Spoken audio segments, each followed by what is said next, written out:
What's good, YouTube? Tristan Bridges here with First or Last Gaming, and who do we got? Logan Johnson. And what did you just do? I just got first place at the Salem, Oregon Regionals. Nice. And what deck did you play? Kashtira, Snake Eyes. And what made you want to play this deck? I just wanted to win. It's honestly the only reason. Fair. All right, let's see the deck. All right. So I played 2 Flameburge. It's good here. Yep. 3 Ash. Yep. 2 Poplar, Oak. 3 Bonfire and 1-for-1. 3 Diabell Star. 3 Wanted. Original. Temple. I played Jet Synchron. The combo that I do with this card is kind of interesting. I'll kind of run through the end board at the end with that. This card is really good though.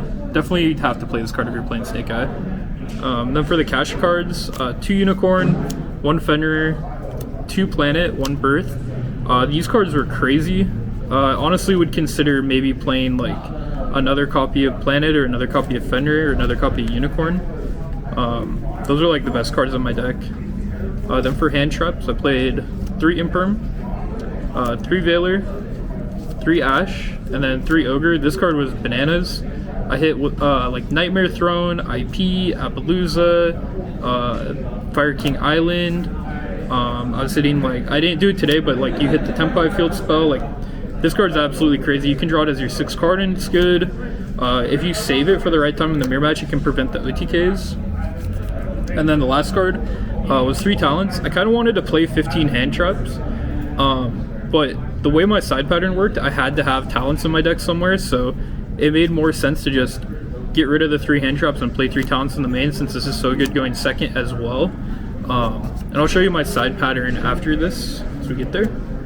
That was the main deck. It was 42 cards. You can go over 40 when you play the cash cards because it adds consistency. For the extra deck, played Anima, Little Knight, IP, Dark, Hida, Nightmare Phoenix, and then I played Celine, Apo, Access Code, Flamberge, Raging Phoenix, Zealanthus, Promethean. Then I played Dracosac, and then this was the combo I played. It was Herald of Arclight and Puzzle Amino. Basically, if you open up Snake Eyes Ash plus Diabell Star, you go Puzzle Amino and you turn your level 1 into level 7. Then you overlay those for Dracosac and use the Dracosac tokens to climb up into IP and make like an Appaloosa from there. And then you have one of the Dracosac tokens left over and you pitch for Jet and you synchro away the Dracosac token and the Jet for this. The reason I like this combo is because it uses, like, in theory, less extra deck spaces. Because like I'm gonna play this card anyways if I'm playing the cash cards, so I only have to play 2 instead of 3 synchros. And this card's actually like a decent utility card. It came up a few different times, like not even just to change levels, just like it has another effect that pops monsters, which is kind of cool. Side deck, 2 Bastiles. I only played 2 because I'm playing the cash cards. It's really tough because like Jerusalem and Magnemud are broken, so maybe I could get away with a 3rd, but I definitely had a game today where I had like 2 cash cards and a Bastille, and it was kind of awkward. So I think this is probably correct. 3 Cosmic, you have to have this, you have to have it for Runic Stun, you have to have it for Tempai, to have it for Flu, like just all the rogue decks. Called By, this is good going first card, but when you make Tempai start, it's the nuts because you just hit the Herratic Seals. It's usually what they're ending on. Also more shifter decks in the meta, so give me an out to that. Then for my other go first card, Anti-Spell, this is the God card right now. And then 3 Solemn Judgment. This is actually the God card. It literally stops everything. Sided in, going first against every single matchup. A lot of people are playing like Droplets, Change of Hearts, Talents and stuff. This just beats that. And then it's also just very good against Runic Stun as well.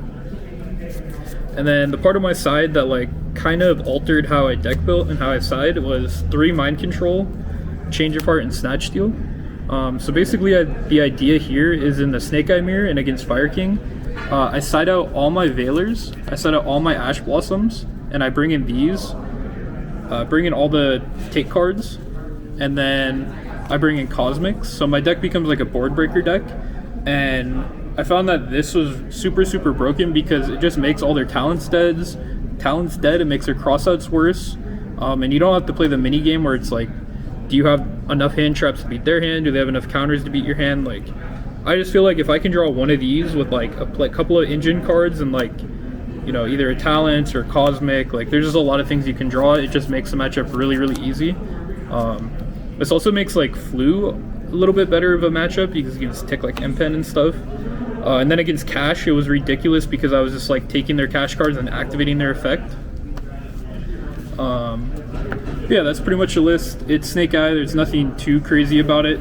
So I'm not going to go too into detail, but